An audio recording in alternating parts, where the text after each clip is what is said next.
जो आपके यहाँ मुख्यमंत्री श्री नीतीश कुमार का कार्यक्रम था, वो किस संदर्भ में था?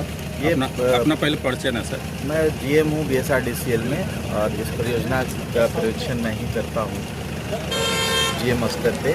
आज का जो सीएम साहब का विजिट हुआ था, ये परियोजना की प्रगति की समीक्षा के लिए थी, और ये चीज़ देखने के लिए थी कि कहीं किसी तरह की कोई रुकावट इस प्रोजेक्ट में ना आए, चाहे वो भूमि अर्जन से संबंधित हो या राशि से संबंधित हो। तो उन्होंने गंगा के बेट में हमारे पियर 8 और पियर 7 में जो लॉन्चिंग चल रहा था उसका भी निरीक्षण किया।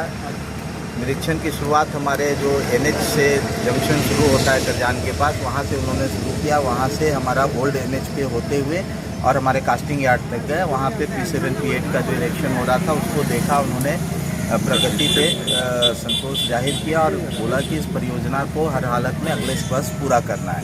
इसके लिए राशि की कोई कमी नहीं, सर तक नहीं, राशि की कोई कमी नहीं है और इसको ससमय पूरा किया जाएगा।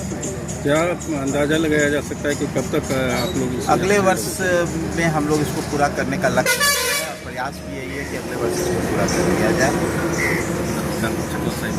अभी हम लोग एक सेक्शन इसको 3 पार्ट में बांटा गया है। क्योंकि हम जल्दी से जल्दी परियोजना को लोकार्पित कर सके, इसके लिए 3 भाग में बांटा गया है। एक पार्ट जो है हमारा, जो सबसे प्रथम प्रायोरिटी पे था, तो वो चकलाल साई से ताजपुर, जो पूरा हो चुका है और कभी भी उसका उद्घाटन संभावित है। दूसरा प्रायोरिटी हमारा चकलाल साही से डुमरी तक का है, और थर्ड में डुमरी से लेके करजान तक का है हमारा, जिसमें हमारा मेन गंगा ब्रिज है।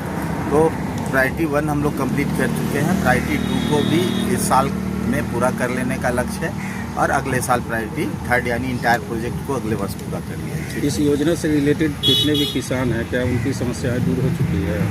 उनका इस परियोजना में कोई भी पेमेंट की इशू नहीं है ना।